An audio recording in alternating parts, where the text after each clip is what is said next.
मेरठ के ड्रम कांड के बाद देश के अलग अलग इलाकों से इस तरीके की घटनाएं सामने आ रही हैं, जहां पत्नियां अपने पतियों की हत्या कर रही हैं। बेंगलोर, औरैया, यूपी का मैनपुरी या राजस्थान का जयपुर, यहाँ पर अलग अलग मामले ऐसे आए हैं सामने, जहां पर पत्नियों ने अपने पतियों की निर्मम हत्या कर दी है। इस तरह के मामले जब सामने आते हैं तो एक सवाल जो है समाज में पैदा होता है कि क्या ये एक नई प्रवृत्ति बनती जा रही है? क्या इस तरह के मामलों में बढ़ोतरी हो रही है? क्या क्राइम अगेंस्ट हस्बैंड में बढ़ोतरी हो रही है? इस तरह के मामले ज़्यादा बढ़ रहे हैं। आज हम राजस्थान के जयपुर में हैं, जहाँ पर शादी के 25 साल बाद एक पत्नी ने अपने प्रेमी के साथ मिलकर अपने पति की हत्या कर दी। हम महिला के परिवार वालों से जानने की कोशिश करेंगे कि किस तरीके का पूरा मामला था, और विशेषज्ञों से जानेंगे इन सारे मामलों के पीछे क्या मनोविज्ञान। बिल्कुल विश्वास नहीं होता था कि ऐसा कर सकती है। मनमुटाव सबके घर में होता है, पर ऐसा विश्वास नहीं होता था कि मर्डर कर सकता है। व्यवहार अच्छा ही था। 25-26 साल शादी को हो गए। अपने जॉइंट बड़े कामों के लिए जॉइंट फैमिली है, वैसे सिंगल में बना के अलग अलग खाना खाते थे, अपना कमा के खाते थे। वैसे कोई परेशानी नहीं थी हमको। जिसकी शादी को 25-26 साल हो जाए उस पर क्या शक करेगा कोई इंसान, जबकि 4 बच्चे हैं। एक बिटिया की शादी हमने 2023 में करी है, फरवरी में। आप देख लो आज कैसा माहौल हो रहा है घर पे। कितनी कितनी उम्र के बच्चे थे? अभी करीबन 14 साल की बच्ची है जो 8th के एग्जाम में लग रहे हैं। एक 11 साल की बच्ची है, 9 साल का बच्चा है।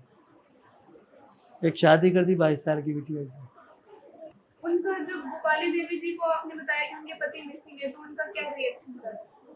उनका रिएक्शन कुछ भी नहीं था मर्दाना। मैंने तो मेरे हिसाब से किया था कि यहाँ पे आए नहीं थे, मैंने देखा गए होंगे कहीं पे, तो मैं तो 17 को अर्ली मॉर्निंग मोना खाने गया था। उन्होंने आपसे नहीं कहा कि नहीं, हमारी ऐसी कोई बात नहीं। आप बता रहे थे कि उस दिन भी वो नौकरी पे? वो तो नौकरी पे गई थी। 16 को भी नौकरी गई थी, 17 को भी नौकरी गई थी। 17 को हमने बॉडी का कंफर्म करने के बाद में 3-3:30 बजे करीब आई थी। फिर बेहोश होने के नाटक करना, वो करना, उसके घंटे भर बाद तो पुलिस ले गई थी। परिवार में किस तरह की बातचीत है उनको लेकर? अब परिवार में तो यही बातचीत है कि सजा ज़्यादा से ज़्यादा मिले, जो भी इसमें इंक्लूड है, और भी सस्पेक्ट उनको भी सजा मिले। ऐसा तो हो नहीं सकता कि दोनों सस्पेक्ट उनको मार सकते हैं। ये तो परिवार को किसी को भी नहीं विश्वास हो रहा कि ये दोनों मार सकते हैं। जयपुर में हुई धनालाल की हत्या ने पूरे देश को झकझोर कर रख दिया, लेकिन ये अकेला मामला नहीं था जिसमें एक पत्नी ने अपने पति की हत्या कर दी। लगभग 350 किलोमीटर दूर मेरठ में मुस्कान ने अपनी पति की हत्या कर उसके शव को नीले प्लास्टिक ड्रम में सीमेंट और नमक के साथ छुपा दिया। यूपी के औरैया में एक महिला ने शादी के सिर्फ 15 दिन बाद ही सुपारी देकर पति की हत्या करवा दी। ऐसे मामले अब सोशल मीडिया पर ट्रेंड करने लगे हैं। हत्या, आत्महत्या और पुरुषों पर हो रही हिंसा को लेकर रोज कई वीडियो, खबरें और मदद की गुहार वाले पोस्ट वायरल होते हैं। सवाल उठ रहा है, क्या ये किसी बड़े सामाजिक बदलाव का संकेत है या मीडिया की बनाई हुई डर की लहर? जहां कुछ लोग इसे महिला विरोधी नैरेटिव बताते हैं, वहीं पुरुष अधिकार कार्यकर्ताओं का कहना है कि महिलाओं पर हिंसा को समाज मान्यता देता है, लेकिन पुरुषों के दर्द को नजरअंदाज कर दिया जाता है, कानून से लेकर समाज तक। मृतक एक शादीशुदा व्यक्ति था जिसकी पत्नी, जिसका नाम गोपाली देवी है, उसके कुछ विवाहेतर प्रेम संबंध के बारे में मृतक को अंदेशा था, और दीनदयाल नामक व्यक्ति से प्रेम प्रसंग होने का अंदेशा होने के कारण मृतक ने इस चीज़ को लेकर के आपत्ति करने का प्रयास किया, जिसमें आवेश में आकर के मृतक की पत्नी गोपाली और जो सह आरोपी है दीनदयाल, उन्होंने एक लोहे की रॉड से मृतक के सिर पर वार किया, जिस कारण से वो बेहोश हो गया और संभवतः मौके पर उसकी मृत्यु हो गई। उसकी जो डेड बॉडी है उसको छुपाने के लिए और हत्या के समस्त साक्ष्यों को नष्ट करने के लिए दोनों ही आरोपियों ने मृतक को एक कट्टे में डाल करके मोटरसाइकिल पे, और जो घटनास्थल है जहाँ से बॉडी बरामद हुई थी वहाँ डंप किया और उसको जलाने का प्रयास किया गया।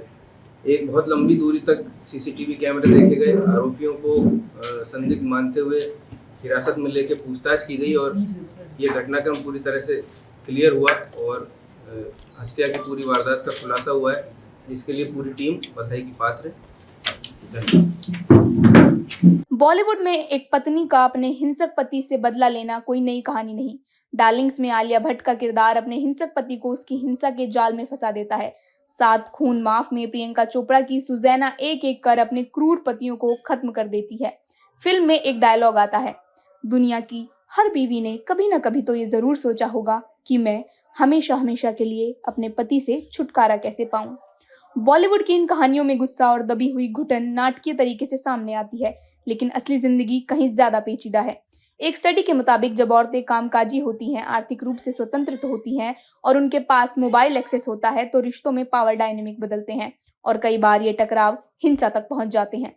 लेकिन जब असल जिंदगी में ऐसे मामले सामने आते हैं तो वो अक्सर पत्नी बनी हैवान जैसी हेडलाइनों में बदल जाते हैं। क्रिमिनोलॉजिस्ट का मानना है कि ये औरतें अक्सर हत्यारी नहीं बल्कि फंसी हुई पत्नियां होती हैं, जो ना तो तलाक ले सकती थी ना ही भाग सकती थी। उनके लिए हत्या एक पावर मूव नहीं बल्कि एकमात्र रास्ता बन जाती है।